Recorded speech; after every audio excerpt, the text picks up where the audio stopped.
Men's double sculls are the United States double of Doug Burden and Chip McKibben. In lane number 2, Germany, Andre Steiner and Oliver Gruener. Both of these men yet to win a world title, but talented oarsmen. In lane 3, Australia, who took a bronze medal, but this is a new double. Last year in Tasmania it was Peter Anthony and Paul Reedy on home water. Today it's Richard Powell and Jason Day. Over to their left in lane number 4, the first Norwegian finalists of this year's championship, Per Setesdal and Kjetil Undset. Well, Norway finished 5th, but again, this a new partnership. And then in lane number 5, Olympic gold medalist Nico Rienks, and behind him Henk-Jan Zwolle. Soviet Union completing the lineup in lane number 6, Shaposhnikov and Lasmanis, looking perhaps to try and get a medal for the Soviet Union. They've yet to score a gold medal in these championships. And perhaps the biggest surprise, Dan, is the fact that the gold medalists from last year, Austria, didn't make the final. And there was a big shock in front of their home crowd, very disappointed. There have been a few world champions not quite getting through to the finals this year so far. It's a very evenly spread championships, medals going everywhere. Well, that's a healthy sign for any sport. But of course the Austrians disappointing not to be in the final.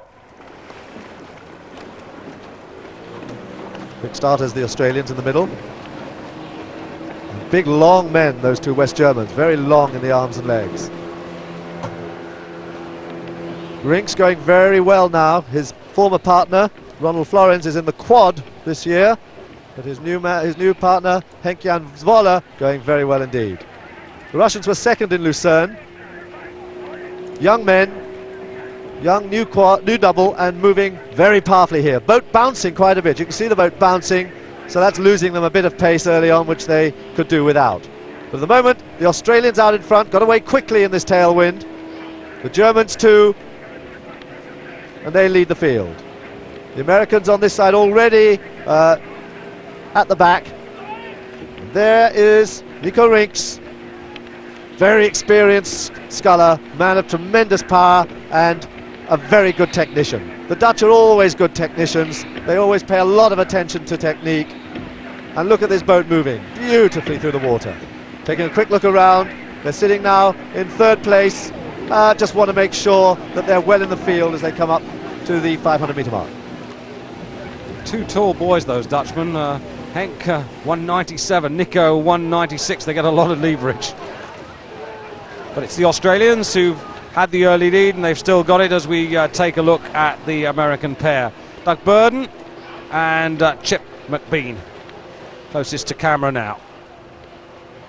So they don't really look under pressure at all yet. They look as if they're quite well in control. They could put a little bit more pressure, power onto the first part of their stroke, get the legs working a bit quicker.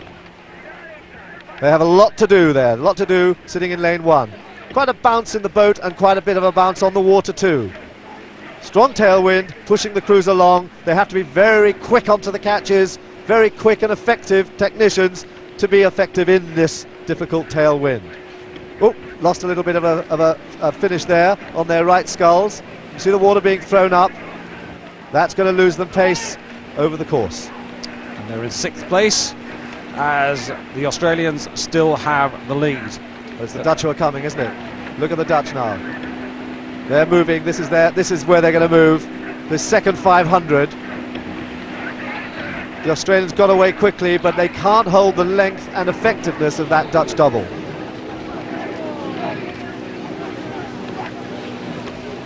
These two won the German championship earlier on this year, but were only 4th in Lucerne behind the Austrians, Arnold Jonker and Christoph Zerbst, who have to watch with some pain as these men fight out for the medals. Halfway, and the Australians have still got the lead, Dan, but as you suggested, the Dutch just nice and smoothly just pulling it back and putting themselves into contention to accelerate. Well, the Dutch are moving well, the Norwegians aren't far behind them, and the Russians on the far side, you need to watch them. Australians now under tremendous pressure. New combination, good finishes there. Again, the Australians, like the Dutch, very good technicians. They always move very well. They get a lot of good practice in on nice smooth water back in Australia. And these two, good proponents of the sport, very good movers. But they're under pressure now. Maybe they lack a little bit of the power of the Dutch and the Russians on the far side. But this is where it's going to count. And indeed, it's the Dutch who've moved out in front now. The Norwegians still moving well.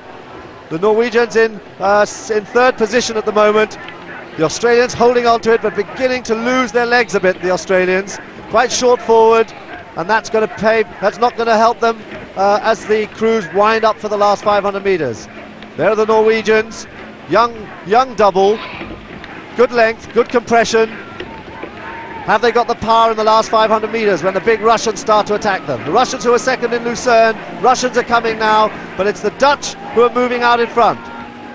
So Holland take the lead, looking very positive at the moment.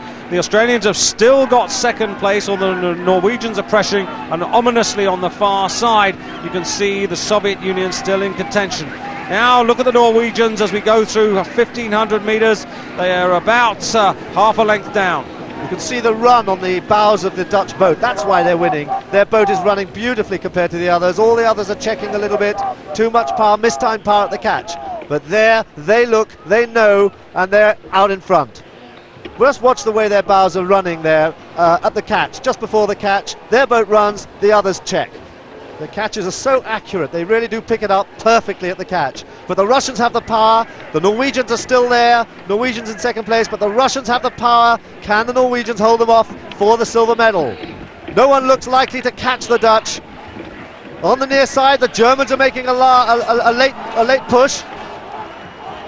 That mean stroke man is pushing very, very hard there. The Australians dropping back all the time, and the Americans out of the picture. But very loose, this Dutch. Very loose, this Dutch double. Winding it up for home. And Nico Rienks, well, he got a silver medal with a different partner in Bled. That time it was with Florin, and now he's perhaps on a way to collecting a gold medal in this category. The Russians really putting in a stern finish on the far side, and they're having a battle with the Germans, who are down in lane 2, just out of your picture now. And so it's Holland going for gold, and the Soviet Union and the Germans fighting it out for silver and bronze.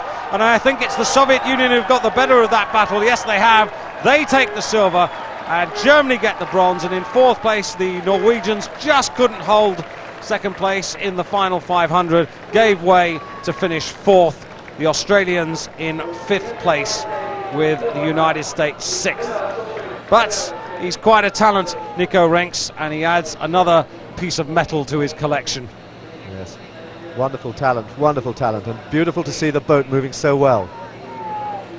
As well as the medal, he's going to get a world best time, 6:06.14 as opposed to 6:12.48.